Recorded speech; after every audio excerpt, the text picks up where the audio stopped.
எந்த உற்சாகமும் இருந்தது. அதை செஞ்சு பார்க்கும்போது எங்களுக்கு இன்னும் உற்சாகமாக இருந்துச்சு. இதே மாதிரி நாங்களும் செய்யணும் அப்படின்ற உங்களுக்கும் ஒரு எண்ணம் வரணும்.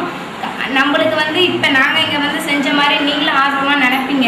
ஃபஸ்ட்டு நாங்கள் வந்து இந்த பேட்டரி எடுத்துட்டோம். ஃபஸ்ட்டு 2 இதை கனெக்ட் பண்ணுறோம். அடுத்தது வந்து 4 இதை கனெக்ட் பண்ணிவிட்டு அப்புறம் 2 இதை செட் பண்ணுறோம். மியூசிக் U1 செட் பண்ணிவிட்டு அதுக்கப்புறம் WC அதை வந்து செட் பண்ணுறோம். திரும்பி 5 கனெக்டரை செட் பண்ணிவிட்டு 3 இதை செட் பண்ணுறோம். செட் பண்ணிவிட்டு S1 அப்படின்ற ஒரு இதை செட் பண்ணுறோம். செட் பண்ணிவிட்டு ரெட் கலர் ஒயரை இங்கேயும் பிளாக் கலர் ஒயர் இங்கேயும் முன்ன சேர்த்துட்டோம். சேர்த்துட்டு இங்கே சுவிட்ச் போட்டோம். பேட்டரியை போட்டுட்டு இந்த சுவிட்சை ஆன் பண்ணிங்கன்னா மியூசிக் வரும். இந்த புக்கில் பார்க்கும்போது எங்களுக்கு எதுவும் இந்த புக்கில் இருந்த நாங்கள் எதுவும் படித்து பார்க்கல. இந்த புக்கில் இருந்ததை மாதிரி நாங்களும் செஞ்சோம். ரொம்ப ஈஸியாகவும் எளிமையாகவும் இருந்துச்சு. நீங்கள் செஞ்சு பார்க்கும்போதும் நீங்கள் யாரும் படித்து பார்க்க தேவையில்ல.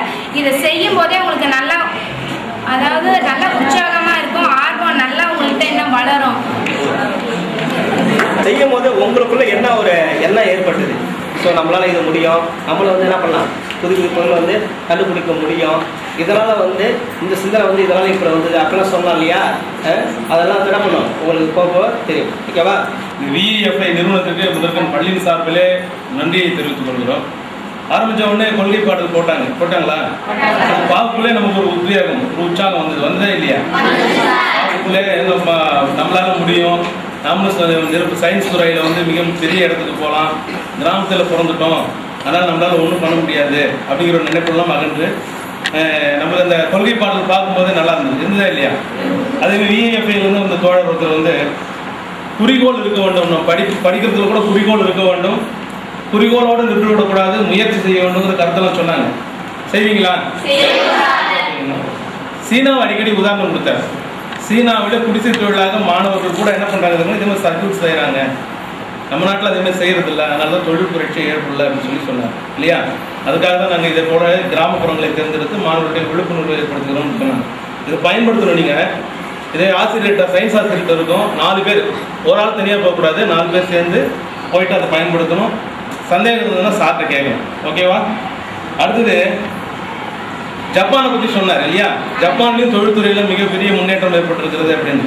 நோக்கியோ கம்பெனி அப்படிங்கிறது ஜப்பான் கம்பெனி அப்படின்னு சொல்லி உங்களுக்கு எல்லாத்துக்கும் தெரியும். நோக்கியோ அப்படின்னு நம்ம செல்ஃபோன் யூஸ் பண்ணோம் இல்லையா?